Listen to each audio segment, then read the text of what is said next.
그리고 이번에 기동조사 그다음 직후학습 4화, 5화까지 다 보고 나서 그 저의 의견을 좀 말하고자 합니다. 물론 만화 애니메이션을 보는 팬들은 워낙에 우리나라뿐만 아니라 일본, 미국 등 전 세계에서 어마어마하게 많고 그 사람들이 다 견해가 똑같을 수는 없어요. 이건 제 논하기에 앞서서 이거는 저의 기준에서 말하는 철저한 사견임을 전제로 말하는 걸 알려드립니다. 자, 솔직히 저는 기동문사 건담 직후학스가 우주세기에서 지원군이 이겼다는 평행세계를 채택감과 여자 주인공 둘, 남자 주인공 하나 라는, 물론 여자 주인공이 이미 최초는 아니게 됐지만 수성의 마녀 때문에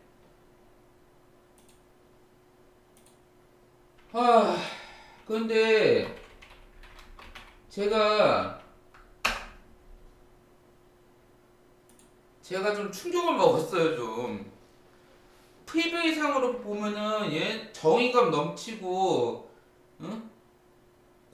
답답한 콜론에서 벗어나고 싶다. 이거 뭐 새로 얘네들의 성장기를 그리는 만화인 줄 알았거든요. 기존의 우주세기보다 좀 나은.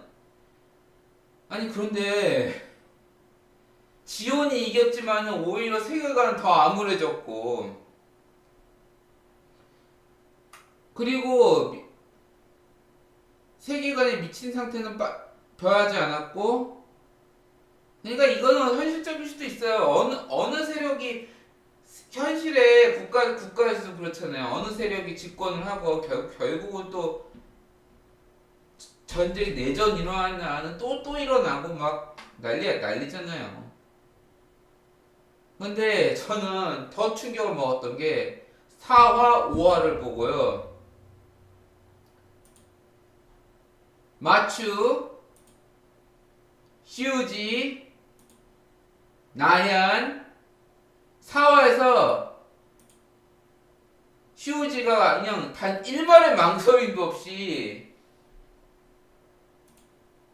이 연방군의 마녀로 불렸던 시이코 스가이의 그 개구구. 근데 생긴 거 완전히 짐처럼 생겼는데 개구구라고 이름 붙인 거예요. 그쪽 세계선에서. 시이코 스가이의 콕핏을 그냥 빔샤벨로 1만의 망설임도 없이 이렇게 해버려가지고, 근데 그것 때문에 했는데 진짜 정신이 순간 말문이 막혀버린 거야. 근데 그러면서 키라키라, 한마디로 마추하고 히우즈는 키라키라라고 표현하는데, 이게 뉴타의 공명을 통해서 이 셋이 대화를 나누는데, 사실 이 시이코는 악인이 아니에요. 기본적으로 절대 악인이 아니에요. 어떻게 보면 선인에 가깝고 가족을 사랑하고 자식을 사랑하는 진짜 평범한 주부로서 살 수 있었음에도 뉴타입에 대한 그런 부정, 본인도 뉴타입이야. 그리고 또 붉은 건담에 대한 그거, 처음에는 샤를 찾아서 원소 갚으려고 한 줄 알았다면 이미 샤는 실종됐다는 것도 뻔히 알고 있었고, 뉴타입의 감으로 알았겠죠. 뉴타입 같은 건 없다고 말하면서 붉은 건담에 집착해서 싸움을 거는데, 휴지가 그냥 한 방에. 그런데 여기서 스가이가 이 둘하고 그 뉴타의 공명으로 죽기 전 대화를 나누면서 너무 슬픈 거야, 진짜. 휴지는 자기 자신은 하나에 꼭 이뤄야 할 소원이 있다고 하니까, 시이코는 그게 뭔지를 대충 알고, 자기도 아이 키우는 엄마니까. 받아들이 최후를 아주 담담하게 받아들이고 사라졌는데 이봐요. 엄마 찾고 싶으면은 사람을 죽여도 됨? 야, 엄마 찾고 싶다고 하면 나 도망가야겠네? 에? 그리고 더 무서웠던 거. 얘 야마토 유질이야. 마추. 얘는 처음에 충격 먹고 사람을 죽였어 하면서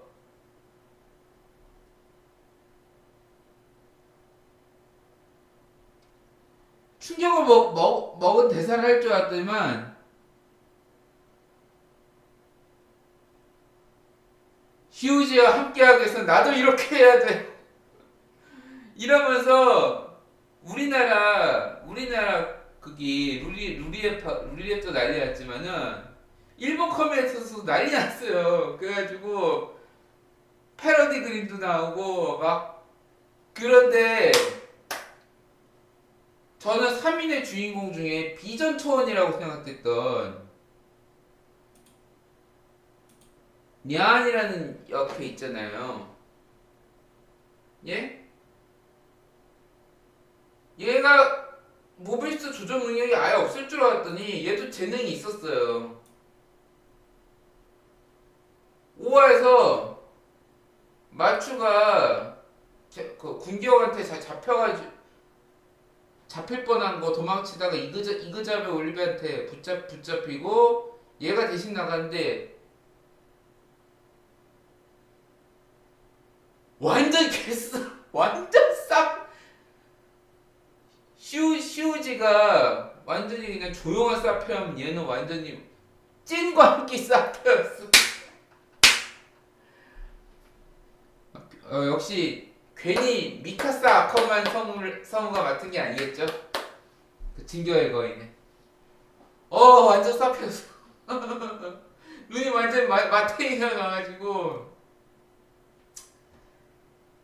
하여튼간에 이번에도 클리셰 파괴가 어마어마하게 일어났어요. 특히 물론 충격적인 장면이 역대 건담에서도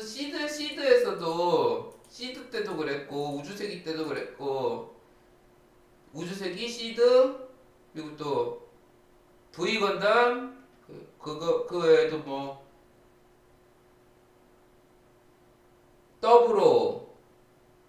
더블로에서도 그랬고 건담 에이지 철혈의 오퍼스도 그랬는데 물론 잔인성으로 따지면은 철혈의 오퍼스의 미카즈키 아우구스가 제일 잔인하고 무감정한 캐릭터지만 얘는 완전히 작중에서 그냥 어릴 때부터 올가 이츠카한테 거의 가스라이팅이나 가까운 세뇌를 당해서 그렇게 됐다 치더라도 얘네 셋은 사람 죽인 것을 자기 의지로 했어요. 자기 의지로 했어. 더군다나 이 마추는 시우지가 있으려면 이렇게 해야 돼라고 하니까 나얀이 5화에서 완전히 그냥 찐광기를 보이면서 얘네 셋의 게타로보 캐릭터 그림식으로 그려서 낸 일본에 팬아트가 있더라고요. 근데 저는요, 물론 요즘 솔직히 일본 애니가 장편 24편을 내는 것도 좀 버거워요. 솔직히 좀 수성의 마을도 24화로 끝났는데 너무 짧다고 난리였는데 이건 13화 1쿨밖에 안 된단 말이야. 물론 분할이 이끌릴 수도 있겠지만 저는 내용 전개에 있어서 앞에서 제 그 사견임을 던지라고 말했죠. 굳이 시이코 스가이를 죽여야 했을 이유가 없었을 것 같고 얘가 악인이 아니니까 더더욱 그게 좀 제 입장에서는 조금 받아들이기 좀 힘들고 클리셰 파괴가 너무 심하게 일어나니까 물론 클리셰 파괴도 적절히 써먹으면 진짜 잘 써먹을 수 있는 요소인데 좀 저는 차라리 시이코가 우연한 계기로 그냥 얘네 셋하고 소통을 좀 할 시간이 좀 더 있었으면은 싸우긴 싸웠어도 나중에 그래도 어떻게든 살 수 있지 않았을까. 살려서 쓰는 스토리로 갔어도 괜찮지 않았을까 싶어요. 제 개인적인 소견은. 하나만에 죽었는데 이 시이코 스가의 이 동안 아주머니가 어마어마한 인기를 꾸리고 있어가지고 지금 팬아트도 엄청나게 나오고 한마디로. 그리고 이 마추, 슈지, 나야는 2025 애니의 일본 애니 전체를 따져도 이 구역에 미친년은 나야. 여기 이 구역에 미친년은 나야. 블레어 윌다프 가십거리라는 인기 미드에 나오는 이 구역에 미친년은 나야. 아주 셋이 아주 그냥 이 구역에 미친년 미친놈 미친년 나라고 광고를 하고 다니고 있고. 이게 11년 전에 이 유사한 사례가 있었는데 2014년에 크로스왕조 천사의 용융마하고 사이코패스라는 애니메이션이 동시에 인기를 끌었었거든요. 그때 미친년 역을 발휘한 세 사람이 있었어요. 초반 한정이지만은 앙주. 노마를 나왔으면 그 다음에 다시 만화를 나오면 되잖아요. 그리고 초반에 완전 바람행보를 보인. 그리고 또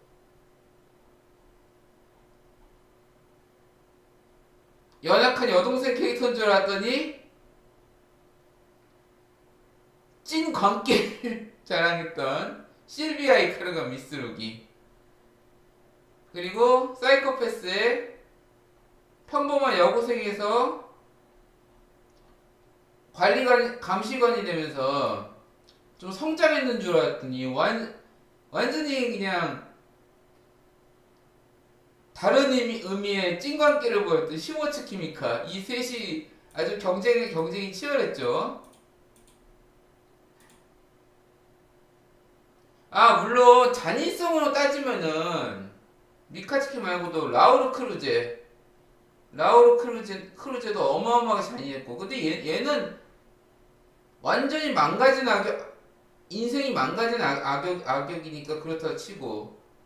슬레타 머큐리도 잔혹하게 거기 사람을 죽였었죠. 근데 얘는 그걸 살인이라고 인정하고 미오리나를 도와줬다라고 생각하고 손을 내민데 그게 너무 잔혹했을 뿐이고 본인이 그거 인지를 못했어요. 잔혹한 것은 인지를 못했어요. 엘노라 사마야, 그러니까 지금 프로스페라 머큐리한테 오랫동안 가스라이팅 당한 영향이 컸고, 그러니까 얘는 근본이 나쁘지 않은 거지. 저희 그게 살인이라는 인식을 못했고 자인한지는 인식을 못했고 얘는 완전히 망가졌고. 그런데 얘네들은 한참 어린 나이에 자기 이지로 그냥 쓱싹 해버리니까 진짜 얘네들이 나중에 어떠한 반전을 일어날지 아니면 클리셰 파괴를 계속 이끌면서 파국으로 갈지. 근데 원본 우주세기에서도 샤를 동경하고 따랐던 캐릭터들은 하나같이 말로가 안 좋았죠. 난 솔직히 말해서 얘네들 5화에서 이렇게 돼가지고 얘네들 나중에 1쿨하네. 어떻게든 이런 좀 부정적인 걸 떨쳐내야 하는데 어떻게 내용 전개를 해나가는 거 1쿨하네. 분할 2쿨이면 그래도 좀 시간이 있어요. 근데 1쿨하면 어떻게 하냐고. 얘네들 어떻게 세탁기 돌리냐고. 그게 좀 걱정이 되긴 합니다. 자, 이만 마치겠습니다. 대박!